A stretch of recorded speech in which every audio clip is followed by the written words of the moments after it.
कहानी सुनो के इस एपिसोड में मैं आपको सुनाने जा रही हूँ कहानीकार शिवशंकर श्रीनिवास जी की जमुनिया धार पर लिखित गाछ पात। शिवशंकर श्रीनिवास जी मैथिली के महान कहानीकार हैं। शिवशंकर जी की कहानियों का संवेदना पक्ष, मानवीय अंतर संबंध, मानवता की पक्षधारता, सहजता पाठकों में आकर्षण पैदा करती है।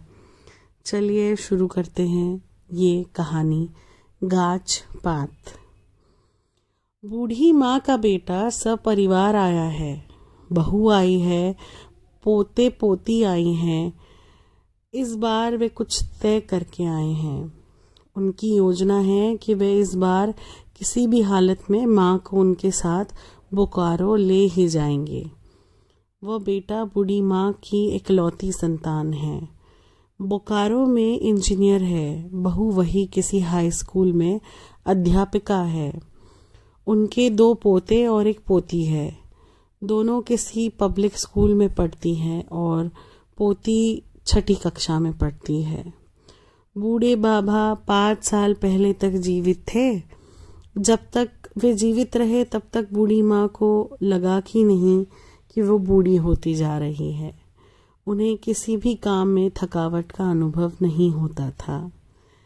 वे हर घड़ी पति की देखभाल, सेवा, शुश्रूषा में व्यक्त करती एवं सचेत रहती थी। अगर कभी पति के मुंह से कोई तीखी चुभने वाली बात निकलती तो उनकी आंखों से जमुना गंगा बह जाती। फिर तो बूढ़े बाबा को अपनी पत्नी को नई नवेली दुल्हन की तरह मनाना पड़ता। जब बूढ़ी माँ का लाड प्यार रूठना मनाना पूरा हो जाता तो बूढ़े बाबा हंसी हंसी में बोल पड़ते, एक बात बताऊं, तुम्हारी बच्चों वाली हरकत कभी नहीं जाएगी। अब अगर बोकारो से पोते पोती आएंगे और तुम्हें रोते हुए देखेंगे तो क्या कहेंगे? बूढ़ी माँ प्रेम से भीगी सी मुस्कुराते हुए बोली, भगवान आपको स्वस्थ और कुशल से रखे। मुझे सुहागिन की अर्थी इस घर की डेहरी से उठे। मैं आपके लिए हमेशा ऐसे ही रहूंगी। महारानी, ऐसा नहीं होने वाला है, बाबा बोलते। मैं कह देती हूँ, ऐसी अशुभ बात हरगिज मत बोलिए। और जब तुम बोलती हो तब कुछ नहीं, और मैंने बोल दिया तो अशुभ, ऐसा नहीं होगा। आपके कहने से क्या होता, मेरे तो भगवान हैं।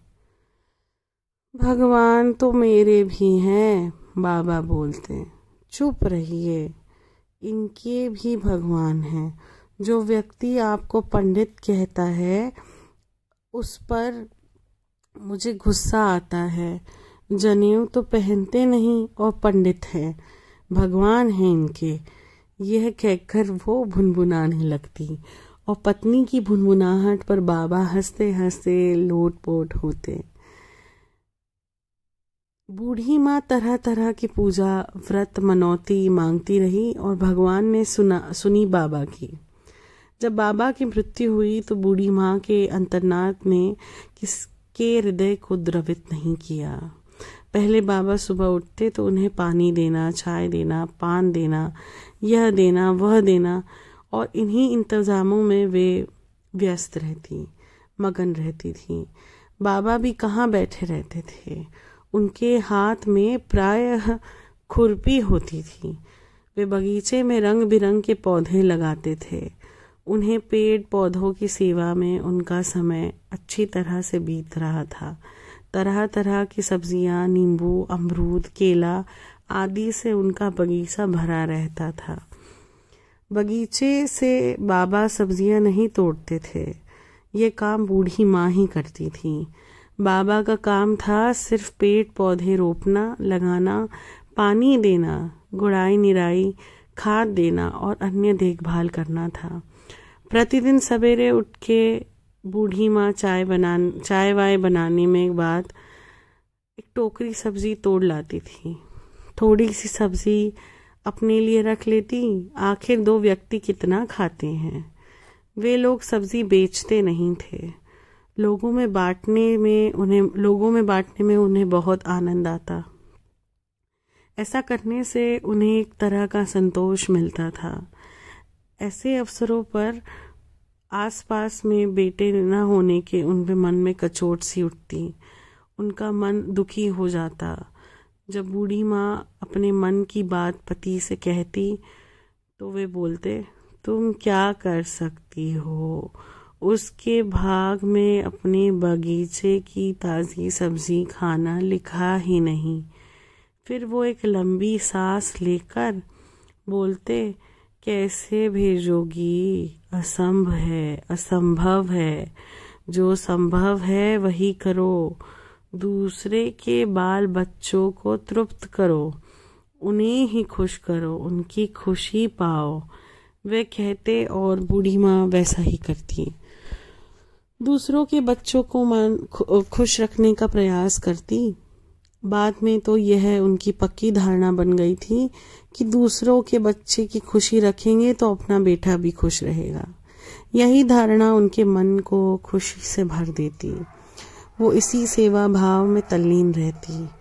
उस दिन भी बेटे ने उनसे कहा था, मम्मी पापा आप दोनों हमारे साथ चलिए, गांव में अकेले क्यों रहेंगे। बाबा हंसकर बात टाल देते। बेटा पिता से बहुत संकोच करता था। वह साथ चलने के लिए उन पर जोर नहीं दे पाया। सच तो ये था कि बाबा को गांव की ओबा हवा ही अच्छी लगती। गांव में दूर दूर तक फैली आम अमरूद की गाछी, अलग अलग दूर तक फैले मकान, फलदार केले के पेड़, छोटे हरे केलों वाले हत्ते, बाग बागीचे में लाल हरे पोए, साग की बेलें, मिट्टी पर फैले गेनहरी का साग, कलशनुमा पेड़, तिलकोर के पत्ते के बीच से झांकते लाल लाल फूल, लंबे चौड़े हरे वाले पत्ते, खिलखिलाती हुई चांदनी की आभा में नहाए, दूर दूर तक फैले खेत, जंगल, पानी से भरे खेतों में झूमते धान के पौधे शहर में देखने को कहाँ मिलते हैं। बाबा को इन नयन भिराम दृश्यों से अपार सुख मिलता। उन्हें शहर की रात सचमुच कठिन लगती थी। सारे शहर में बिजली की चमकती रोशनी उन्हें सहाय नहीं होती थी। शहर उन्हें कभी रास नहीं आया। वे गांव में बैठक या बरामदे में सोते थे, खाट पर लेटे रहते, नीले आकाश की ओर ताकते रहते, आकाश में चमकते टिमटिमाते तारों को देखते, कभी कभी चुनमुन करते पक्षियों की आवाजें सुनते, बैलों और भैंसों को देखते, उनके गले में लटकती घंटियों से निकलते टिन टिन की मधुर ध्वनि सुनते। उन्हें ऐसा ही वातावरण बहुत सहज लगता और ऐसी ही सहजता में वो गहन निद्रा में चले जाते। इसके विपरीत शहर में एक दूसरी से सटे हुए बड़े बड़े फ्लैट, आँखों को चुंधियाती बिजली की रोशनी से वो सो नहीं पाते थे। असहजता के माहौल में उनका मन अकुलाने लगता था। इसलिए यदि किसी काम से शहर जाना पड़े तो वे जल्द से जल्द गांव वापस लौट आने की कोशिश करते थे। ऐसी मानसिकता वाले बाबा बेटे के साथ हमेशा के लिए शहर में कैसे रह पाते। बेटे का अनुरोध व्यर्थ जाता। बाबा की मृत्यु के बाद बेटे ने माँ से कहा, माँ अब हम लोग तुम्हें यहाँ अकेले नहीं रहने देंगे। बहू ने भी अपना प्रबल इच्छा प्रकट की थी। हाँ माँ चलिए, इस बार हम लोग नहीं मानेंगे, इस बार आपको चलना ही पड़ेगा। बोकारो में सबके घर उनके सास ससुर आते जाते रहते हैं, वहाँ भी चारों तरफ पेड़ पौधे लहलहाते हैं। आप दोनों तो है, लोग इस बात को लेकर हमारे बारे में न जाने क्या क्या बोलते रहते हैं। अब भी तो चलिए, वही रहिएगा। अब यहाँ अकेली रहने का क्या तुक है, अब यहाँ आपका है ही क्या। बूढ़ी माँ ने बहू की बात का कोई जवाब नहीं दिया। उनके मन में ये बात ज़रूर आई, बहू ठीक ही कह तो रही है, अब उनके बाद यहाँ बचा ही क्या। वे चारों तरफ देखने लगीं। चारों तरफ पेड़ लहलहा रहे थे। उन्हें ऐसा अनुभव हुआ जैसे पति द्वारा रोपे गए पेड़ पौधे उनसे कह रहे हो, बाबा मरे ही क्या कहाँ है, हम सब में वही तो है, देखिए ना मैं जीवित है। बूढ़ी माँ भावुक हो उठी। बाबा कभी कोई नया पौधा रोपते तो पत्नी को बुलाकर दिखाते, देखिए बउआ की माँ, और न जाने क्या क्या बोलते। बूढ़ी माँ को एक बार की बात याद आई। एक बार नींबू का एक पौधा रोपकर उन्हें दिखाते हुए बोले थे, ये अपनी जमीन छोड़कर और कहीं नहीं पनपता, इस नींबू का स्वाद अद्भुत है, जब पेड़ बनकर फलने लगेगा तब देखना, इतना बड़ा होता है, जिसे दोगी वो खुश हो जाएगा। मैं तो चाहता हूँ कि गांव में हर व्यक्ति के बागीचे में ये पौधा लग जाए, देखूं मेरी मेहनत कब रंग लाती है। एक बार नवादा से आंवले का पेड़ ले आए थे। उसमें उन्हें कितना परिश्रम करना पड़ा था, कहना मुश्किल है, पर उनके मुखमंडल पर जो उल्लास छाया था वो देखने लायक था। परम संतोष का भाव। पौधा रोपकर उसमें पानी डालकर पेड़ को निहारते हुए उन्होंने कहा था, बउआ की माँ, केवल पौधा रोप देने से ही कुछ नहीं होता, उसकी सेवा चाहिए।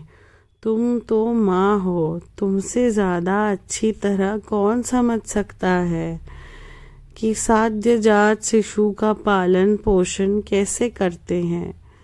वैसा ही पालन पोषण इस पौधों का भी होना चाहिए। अगर इन पेड़ पौधों का वैसा ही पालन पोषण नहीं किया गया तो पौधे अनाथ हो जाएंगे, लावारिस। नहीं, मैं नहीं जाऊंगी, इन पेड़ पौधों को अनाथ नहीं होने दूंगी। आए, मैं कैसे जाऊंगी, बड़बड़ाते हुए चारों तरफ देखने लगी। उन्हें ऐसा आभास हुआ जैसे पति कह रहे हो, बउआ की माँ, इसकी जड़ की मिट्टी की गुड़ाई कर देना, और सुनो, उसमें पानी दे दो। और बूढ़ी माँ पहले की तरह पति के आदेश के पालन में जुट गई। उन्हें ऐसा आभास हुआ जैसे इन्हीं पेड़ पौधों की देखभाल के लिए बाबा उन्हें इस धरती पर छोड़ गए हैं। इस तरह तब भी बूढ़ी माँ ने बेटे बहू के जबरदस्त आग्रह को टाल दिया था, लेकिन इस बार उन्होंने जो रुख धारण किया था, जिस दृढ़ता से वो अपनी माँ को चलने के लिए आग्रह कर रहे थे, उससे वे उनके साथ जाने के लिए खुद को विवश पा रही थी। वे अपने मन को तैयार कर रही थी। जब से बच्चे आए हैं तब से उन्होंने दादी को घेर रखा है, वो इन बच्चों में ही रमी रहती है। एक दिन पोते पोती उन्हें घेर बैठी थी। दादी उनके साथ हंसी मजाक में व्यस्त थी। उसी रोव में पोती कमला ने पूछा, दादी माँ, आपको कितने गीत आते हैं? धत, मैं क्या बताऊं, गिनना मुश्किल है। तब भी 100, बस 100, इससे भी ज्यादा, 200, इससे भी ज्यादा। किताब से सीखा होगा। नहीं रे, किताब से तो मैं कैसे सीखती, अपनी माँ, चाची, सखियों, बहनों से सीखा, और सबसे ज्यादा नैहर में रहने वाली वृद्धा से सीखा। वो गांव की बेटी थी, बाल विधवा थी, हम उन्हें बुआ कहते थे। उन्हें तरह तरह के गीत आते थे। वे त्योहारों पर्वों में गीत गाती थी। टोले मोहल्ले की बहू बेटियां उनसे ही गीत सीखती थी। बुआ सबको अपने पास बिठाकर गीत सिखाती थी। अब ऐसे लोग कहाँ मिलते हैं। उन्हें हम बच्चों से हमारी माँ से कम प्यार नहीं था। आप लोग बहुत गीत गाती थी। हाँ रे, उन दिनों लोग बहुत गीत गाते थे। छोटे से छोटे मंगलिक कार्य भी गीत से ही शुरू होते। हमारी माँ दादी हम लोगों को गीत सिखाने के लिए कहती। उन दिनों गीत गाना बेटी का गुण माना जाता था। उन्हें कहा जाता था गीत गाना सीखो, अरिपन बनाना सीखो। सबसे छोटा पोता जो 5 वर्ष का था बीच में ही बोल पड़ा, दादी माँ आपको राइसम आता है? हा हा हा हा ही। पप्पू से 2 साल बड़ा पोता मन्नू की बात पर हंसते हंसते दोहरा हो उठ रहा था। उसी स्वर में बोला, दादी माँ को रिदम के आएगा। मुन्नू को अपना पब्लिक स्कूल याद आ गया, पोएट्री क्लास याद आया, वहाँ की मैडम याद आई। सलवार कमीज पहनी, देह हाथ नचा नचा कर रिदम सिखाती मैडम याद आई। Baa black sheep, have you any wool? Yes sir 3 bags full. Salwar kameez पहने और मैडम की वेशभूषा में दादी माँ की कल्पना कर रहे मुन्नू से नहीं रहा गया। वो हंसते हंसते उनकी गोद में लुढ़क गया। कमला ने उसे डांटा, मुन्नू तुम दादी माँ को परेशान कर रहे हो। ठहरो, मैं माँ से कहती हूँ। क्यों कहेगी माँ से? वह क्या परेशान कर रहा है? मेरा बच्चा अपनी दादी के साथ खेल रहा है। कहते हुए बूढ़ी माँ उसके सिर पर हाथ रखकर उसके बालों में उंगलियां फेरने लगी। दादी माँ इतना दुलार करोगी तो ये बिगाड़ जाएगा। उसे भाई से ईर्ष्या हो रही थी। क्यों बिगड़ जाएगा? नहीं बिगड़ेगा। हाँ बिगड़ जाएगा। बोकारो में मुजफ्फर वाली आंटी ने घर में दादी माँ आई थी। वो भी बच्चों को बिगाड़ कर चली गई। एक दिन वो आंटी मेरी मम्मी से कह रही थी, कमला बोली। कमला की बात सुन दादी माँ का कलेजा धक सा रह गया। वो कमला के मुंह की ओर ताकने लगी। कमला की आंखों की चमक मानो उसके बात की सच्चाई पर मुहर लगा रही थी। आज बूढ़ी माँ को अपनी माँ याद आई।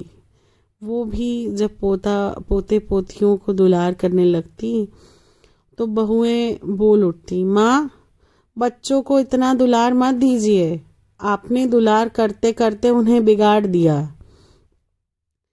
ऐसा कहकर वे भुनभुनाने लगती। वो बेचारी सकपका जाती। आंखों के आगे सन्नाटा सा पसर जाता।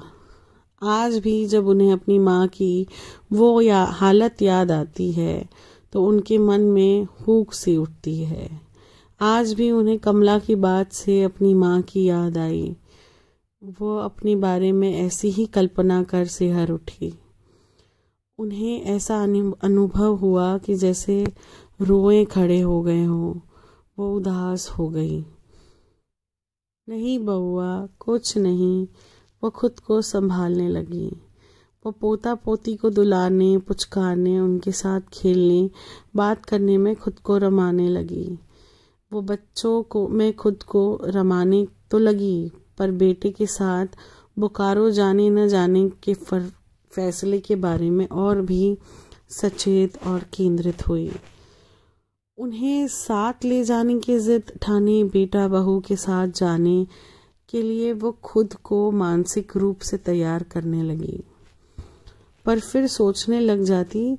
शाम को खाना खाकर वे जमीन पर चटाई बिछाकर लेट गई। अकेली नहीं, पोता पोती के साथ। तीनों आपस में झगड़ रहे थे। लड़ने का मुद्दा भी क्या था। उनमें से कौन दादी के साथ चिपक कर सोता है। बीच बीच में पप्पू मुन्नू दादी के देह पर लुढ़क जाते। सब उन पर अपना अपना हक जताने के लिए उन्हें तंग कर रहे थे। इस तरह तंग होने में उन्हें अपार सुख मिल रहा था। वे बोकारो जाने की इच्छा को और मजबूती दे रही थी। वो मन ही मन में सोच रही थी, एक ही बेटा है, हमेशा उस पर ही मन टंगा रहता है, वहाँ सभी रहते हैं, बेटा, बहू, पोता, पोती, अब मुझे इस फुलवारी में जाना चाहिए। वो अपने मन को उत्साहित कर रही थी। वे खुद में जोश भरना चाहती थी, पर ऐसा हो नहीं रहा था। उन्हें बार बार कमला की बात याद आती। सोचती है, मुजफ्फर वाली की तरह अगर उनकी बहू ने कुछ कह दिया तो वो नहीं सह पाएगी। बूढ़ी माँ का जीवन हमेशा स्वतंत्र रहा है। उन्हें कभी अकारण किसी की डांट फटकार का सामना नहीं करना पड़ा। उन्हें एक कहावत याद आई बाप का राज राज, पति का राज महाराज और बेटों का राज मुफ्त की। बोकारो में बेटी की कमाई खाते हुए बहू की तीखी बात सुन पाएगी? क्या बेटे के घर में रहते हुए कुछ बोल पाएगी? अगर वहाँ रहते हुए किसी को कुछ देना चाहे तो, कुछ खास खाने की इच्छा हो गई तो, वहाँ उनके पास पति की कमाई का क्या रहेगा? वो बहुत कुछ सोचने लगी। फिर उन्होंने मन को मनाया, मेरी बहू ऐसी नहीं है। सवेरा हुआ। सभी लोग बोकारो जाने की तैयारी में जुट गए। बेटा उनसे जल्दी करने का आग्रह कर रहा था, पर वो तो बगीचे में टहल रही थी। जैसे कोई माँ कहीं बाहर जाते समय अपने छोटे छोटे बच्चों को ममता से दुलारती पुचकारती, वैसे ही पेड़ पौधों के बीच वो घूम घूम कर सबको ममता से निहार रही थी, सहला रही थी। एक जगह उन्हें किसी पेड़ की जड़ की मिट्टी को गोदना, किसी में पानी देना, कुछ पौधों के पत्ते पर राख छिड़कना जरूरी लगा। कुछ पर दवा छिड़कना भी जरूरी महसूस हुआ। मंद मंद हवा बह रही थी, पेड़ों के पत्ते हिल रहे थे। बूढ़ी माँ को लगा जैसे पेड़ पौधे उदास हो रहे हों, पत्ते मुरझाए से लग रहे थे।